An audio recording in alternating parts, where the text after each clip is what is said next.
ఎలక్షన్స్లో ఓటు వేయకపోవడం తప్పు కాదు. ఎందుకంటే ఇప్పుడు నేను ఓటేసేటప్పుడు నోటా అని ఒక ఆప్షన్ ఉంటుంది. నోటా అంటే ఏంటి? None of the above, a candidate నాకు ఇష్టం లేదు అని అర్థం. అంటే నాకు అందులో ఉన్న క్యాండిడేట్స్ ఎవరు ఇష్టం లేదని. ఒకవేళ నాకు అందరు ఇష్టం ఉంటే, ఎవరు ఇష్టం లేదు అనే కాన్సెప్ట్ ఉన్నప్పుడు అందరి ఇష్టం నా కాన్సెప్ట్ ఉండాలి కదా. అప్పుడు నేను ఓటేయను. ఓటేయనంటే అర్థం ఏంటి? ఎవరు గెలిచినా నాకు అభ్యంతరం లేదు అని. ఇప్పుడు మీకు ఒక డౌట్ వస్తుంది, అలా అని ఎవరు ఓటేయకపోతే పరిస్థితి ఏంటి? పర్వాలేదు. ఫర్ ఎగ్జాంపుల్, ఒక నియోజకవర్గంలో 2 లక్షల మంది ఓటర్లు ఉన్నారనుకుందాం. ఒక ఎమ్మెల్యే ఎలక్షన్ జరుగుతున్నాయి. 2 లక్షల మందిలో జస్ట్ ఒక 20 మందే ఓటేశారు అనుకుందాం. అప్పుడు ఆ ఓట్లు 20 ఓట్లలో ఎవరికి ఎక్కువ మెజారిటీ వస్తే వాళ్ళు గెలిచినట్టు.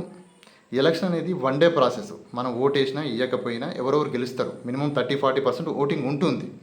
మనం ఫోకస్ చేయాల్సింది గెలిచిన తర్వాత అభ్యర్థి ఎలా పనిచేస్తున్నాడో అది చూడాలి. ఓటింగ్ అనేది జస్ట్ వన్ డే ప్రాసెస్. దానికోసం పెద్ద ఆలోచించాల్సిన అవసరం లేదు.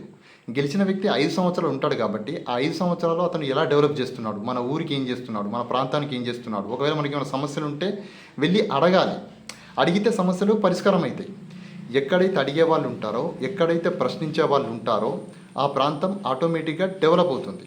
ఇంగ్లీష్లో ఒక కొటేషన్ ఉంటుంది, world suffers a lot not because of violence of bad people, it is because of silence of good people.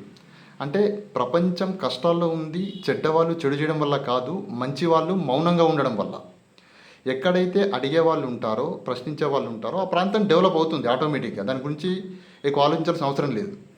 అంతేగాని ఓటు వేయండి, ఓటు వేయకపోతే మీరు గాడిద, ఓటు వేయకపోతే మీకు ఏ పథకాలు ఇవ్వకూడదు, ఇలాంటి సిల్లీ డైలాగులు చెప్పకండి.